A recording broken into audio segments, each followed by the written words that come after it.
Be back in Chapel Hill. My dad was the assistant coach here under Dick Crum from 1978 to 1983, so I spent a lot of time here. Went to St. Thomas More Elementary, went to Phillips Junior High School, Chapel Hill High School for a couple years until my parents decided my dad wanted to go to the Green Bay Packers. So my senior year I moved to Green Bay, Wisconsin from Chapel Hill. You guys can imagine what a culture shock that was.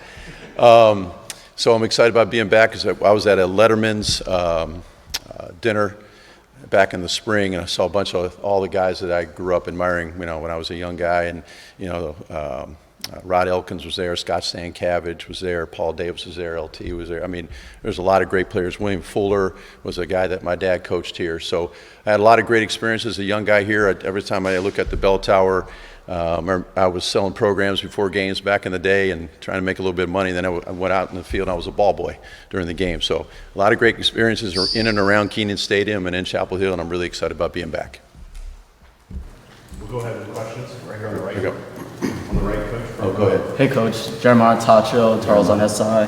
What kind of growth can freshmen experience by contributing on special teams, building their careers, and how does that translate when they eventually move into the full-time roles on offense or defense? Sure. That's a question that can apply. I did coach 21 years in the NFL, the last 17 in the league as a special teams coordinator, and every time we had a rookie, it was the exact same thing. So these rookies will come in, and if they're not a first or a second round draft pick, typically they played and cut their teeth on playing on special teams, and then it evolved into being a starter on offense and defense if they were good enough. That's the exact same thing that we'll have here. We have these young players coming in. They don't have to be true freshmen. They could be guys coming from the portal, different young players that come in and earn their way on special teams roles for that matter. Like Coach said, everything's earned here. Nothing's going to be given, and that means special teams roles as well. And that's the exact same process we're going to have here as we had in the NFL.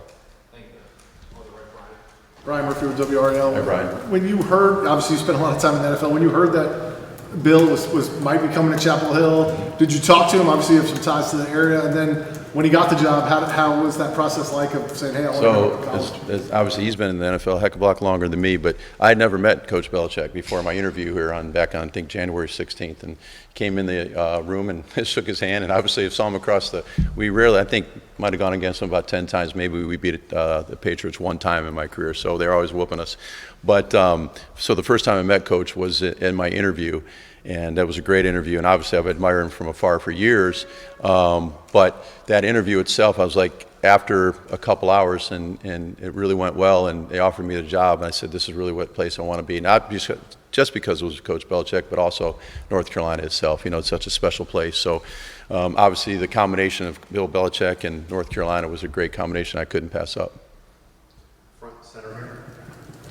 Rod Baxley, Fayetteville Observer. What were those conversations like with Coach Belichick when y'all started talking special teams and kind of a vision for this program? So obviously, like he keeps saying, we want to make this a 33rd NFL franchise. And I think when you bring in a head coach that's been in the league for 50 years, and special teams coordinator that's been in the league for a long time, I think having those experiences that we have, and he understood, and we had talked about the success we had in the NFL on special teams in the places I've been, and trying to bring that to a collegiate environment. The schemes obviously will be a little bit different.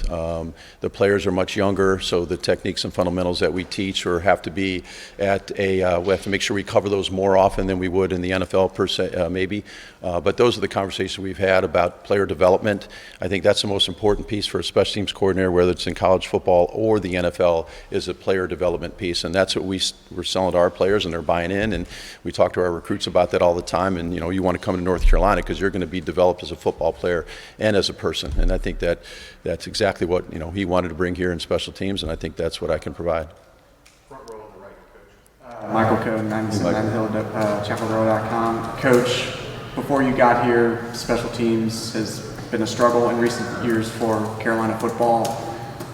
When you watched film or when you studied what this team was doing on special teams before you got here, what were some things that stood out to you that were just quick fixes? If we do this thing right, that thing right, what would improve exponentially? Well, I don't know if there's any quick fixes in football. I think it's going to take a lot of hard work. What I did notice that there were some pretty good special teams players here, and the guys that gave good effort. They did have some success, so I don't think they were terrible. Some things they need to do better, some things they did really well that I hope we can emulate. But at the end of the day, I just look at the personnel. We're going to try to evaluate for the team that they had last year, the guys that are still left over, and I think, would you say, Brand, there's 70 new players here. So we've got 40 left over, 70 new guys. We're just trying to make sure that we figure out who the best guys are in all 6 phases. Because we joke around with other coaches. Myself and Billy Miller. Billy's my assistant. He does a great job for me. He's got a lot of special teams experience, and he and I laugh about it all the time. We have 66 people on our depth chart. We have 11 per 6. 6 phases of special teams. So there's a lot of coordination there, which I love. I love the challenge of it. But at the bottom line is that we have to make sure that we put the right players in the right spots, teach them the right techniques, get the right schemes, and help them be successful and help our football team to become successful. Right next to him on the right. Hey, Coach Grant Sasher, Torios on SI. What exactly do you look for in players when they contribute to special teams in terms of the skill and what they're best at? That's a great question. So what we're all about on special teams, Coach always talks about smart, tough, dependable, right? Tough, smart, dependable. I think he puts it in that order. On special teams, I've always preached toughness, and that's mental and physical, so they have to have that. They have to play with great effort. They have to have great want to. They have to want to be good on special teams in order to be good on special teams. I think they have to have great discipline, and discipline is the old Bobby Knight quote, doing what you have to do when you have to do it to the best of your ability, and do it that way all the time. And I talked about their players setting that high standard. And the last one is enthusiasm. I told guys, if you want to cover a kickoff and you want to be great at kickoff coverage, you have to be physically good enough, talented, right? You have to know what to do and how to do it with fundamentals and techniques. But you have to love the game of football, because covering a kickoff is not easy. Returning a kickoff is not easy. Being on punt protection, you're a 200-pound safety, and you have a 300-pound D lineman coming when they're in their punt safe look. You have to love the game of football, to do things the right way, to play at a high level all the time, and that's what we're looking for. Those are the type of young men that we're looking for, and I think we have a lot of those guys on this team. Front center. Andrew Jones, Yeah, Target Andrew. 24/7. To piggyback on Jeremiah's question, some coaches have various philosophies. Some may say if you're going to start a position, you have to be on a special team. Some like to just play a lot of the young guys so they get on the field. With your experience in the NFL, where guys don't like, you got a limited roster, so a lot of them are playing on special teams. How do you kind of look at something where you have 66 guys on the depth chart, like you just said, and the temptation to maybe not want to use starters in special teams because they're already getting a lot of reps? Or how have you kind of figured out how you might want to balance that out? Or is that something you just kind of figure out as you go along? No, we've talked about it. Our head coach understands the importance of special teams. I've worked for head coaches that did not. This gentleman does. He understands the importance of it. And we've talked about putting the best players out there. Now, do we want to put a starting linebacker in all 4 core phases? Obviously not. The great thing about a college roster is that we dress 48 players in the NFL. Man, that was a struggle sometimes. But in college football, I don't know, it could be 80, 78, 80. I don't even know what it is yet, and I'm sure I'll find out. But the depth is a lot better. Now, does that mean it's good depth? Not necessarily. So you have to make sure that you put those backups. Say you have a starting linebacker on your punt team. Say he's gassed in the 4th quarter. It's hot. Week 1, you have to make sure that his backup is just as prepared as he is, and that's my job. And I did that in the NFL. We're going to do that here as well. Front row, far left. Jeremiah Holloway. Good to meet you again. You obviously alluded to it, with your experience in the NFL, figuring out who the best guys are, what they can do, things like that. I guess when you're comparing college to NFL, as far as getting guys acclimated to the special teams, what's the difference in the learning curve? I imagine, coming from high school, those guys were, let's say, star receiver, star corner, coming in the NFL, maybe they have more special team experience than what they had to do in college to get on the field. What's the difference in that? It depends on the program. Like in the NFL, it depends on the program that they came to. Like if you came from Alabama, Coach Saban had all his best players play a lot of special teams. So those guys were more prepared, I guess, mentally and understood the game. Coached a guy named David Bruton. He came from Notre Dame years ago when I was with the Broncos. He knew a lot of stuff. Now, the problem is some guys think they know more than they really do, all right, coming from college to the NFL. And guys coming from high school, sometimes they don't understand the importance of field position and how it applies to the success of a football team, and obviously the kicking game and the role that we play. So at the end of the day, the learning curve, I guess, for young guys that have never done it before, it's a little bit different than the learning curve in the NFL, but it's still very similar. So these guys that come from college to the NFL don't always know how to play and how to do certain techniques, especially the techniques and how we teach them. I think, we've been doing this a long time, and the idea is that Billy and I bounce off each other and how to get guys better. And, every guy's a little bit different. Every body type's a little bit different. Every position on all these different special teams phases is a little bit different. So at the end of the day, I think you just got to make sure that some guys can learn it quicker than others, but the guys that are talented enough to understand that they can be good at some of these phases, we're going to spend a little bit more time with them to make sure they get it right. Middle, right here, second row. Yes, sir. Tom Shanahan, All Sports Discussion. Bill had an interesting answer when asked about his sons getting into coaching. He said he didn't push him into it. What was your experience with your father? So I know my dad, when I first experienced was when he was the head coach at Paddo Franciscan High School up in Parma, Ohio, and I used to hang out as a little guy, and I used to get run over in drills, and my mom would yell at my dad, and she'd get him in trouble. I'm the oldest of four, I'm the only son, so I was getting beat up a little bit, but I had a great time, and so I admired the way my father worked with young people.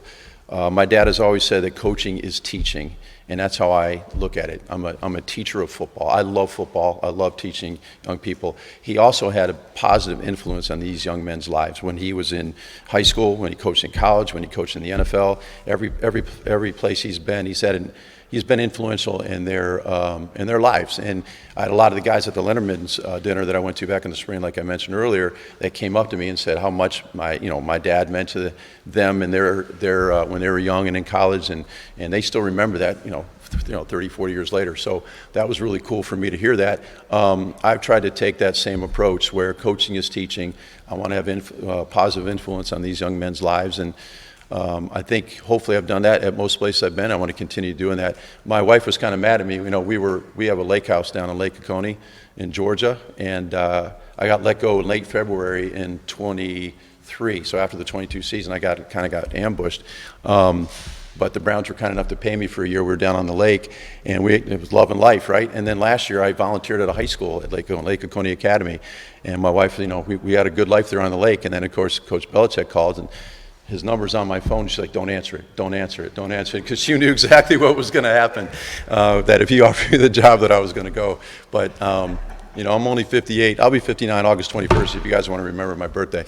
But I'm too young I was too young to retire. I still love coaching. I still love having that positive influence on people. And the great coaches I've been around in my life have that positive influence, so that's why I wanted to keep going. I know it's a long answer, but that's how important that is. Last one back. Hey, Coach, Todd Gibson, CBS 17. Should college football maybe adopt the same kickoff rules that the NFL has? No, gosh, no. Those are the worst rules. I mean, I understand player safety, and believe me, I coach kickoff and kickoff return. I have my whole career with player safety in mind. So when some coaches said back, remember you had the old four-man wedge? When I broke in the NFL in 2002, there was that old four-man wedge, and they're, coaches saying, hey, just go blow up the wedge. Well, no, you don't want to go blow up the wedge. That's a 200-pounder against a 300-pounder. What I talked about was you take the 300-pounder, attack half a man. And I used to say, what's 300 divided by 2? And then I never got an answer, so I said 150. And so they have the 200-pounder attacking the 300-pounder on half a man. So we talk about that all the time, leading with your hands, not your head, making sure we're moving our feet and bending our knees and changing direction the right way. So everything, all our techniques and fundamentals that we coach are with player safety in mind. But those rules I don't like them at all, not at all. Thanks, Coach. I was just having fun. Will you take one more? Can I take one? I gotta go? Yeah. Thanks, guys.